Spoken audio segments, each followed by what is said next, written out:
Some rain to talk about this weekend for all of those visitors who are driving in. Is their commute going to be impacted? This morning looks good. Okay.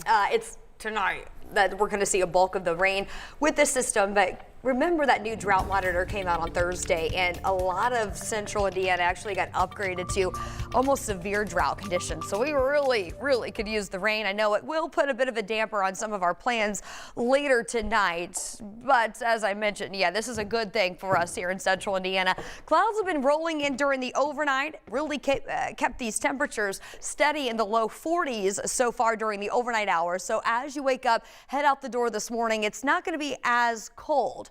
We will hold steady in the 40s, but watch what's happening here. This is a part of a larger storm complex, and we've got temperatures that are rather warm. That's why we are seeing mainly rain all the way up through Wisconsin, with that colder side of that storm system bringing some scattered snow all the way north in northern Minnesota. So it's going to be rain for us, as temperatures are likely to stay in the 50s as we head into the afternoon.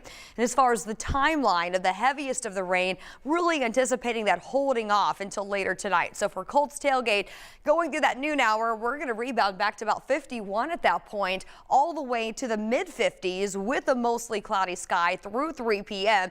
And then we get you closer to that 4 o'clock hour for that 4:30 kickoff.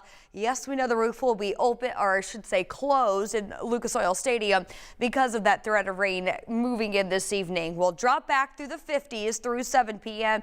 as those rain chances become more likely. So let's break down the latest timeline on this. We'll pick it up 7 o'clock this morning and fast forward through the afternoon. This is around noon today. Noticing the best chance to see rain before the noon hour going to be across that far western tier of the state. And even through about 5 o'clock this evening, we're still anticipating this mainly staying to areas west before this gradually moves in by 8 o'clock tonight.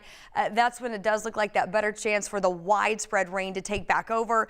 And then most of us going to be underneath of that rain shield during the overnight. So here we go at 8 p.m. This will take us through about 7 a.m. on Sunday, where most of this will be pushing out to areas east at that point. So for your evening forecast tonight, certainly rain gear ready if you have plans that's going to take you downtown. But notice your temperature here. We're still going to be holding steady near 50 through that 9 o'clock hour, and then eventually overnight, really not going to see much of a cooling trend. 45 to get the day started tomorrow. Again, most of that rain going to move out before lunchtime on Sunday, and we've got a lot of dry time come Sunday afternoon.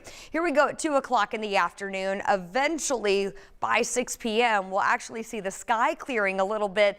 Before we get into Monday, we tap into that Arctic air, and any remnant moisture at this point potentially translating to some scattered snow showers. Not expecting much in the way of accumulation out of this on Monday, but just notice, especially across the northeastern tier of the state, this is going to be some lake-enhanced snow activity, and with temperatures only in the 30s, potentially seeing those scattered snow showers to get next week started.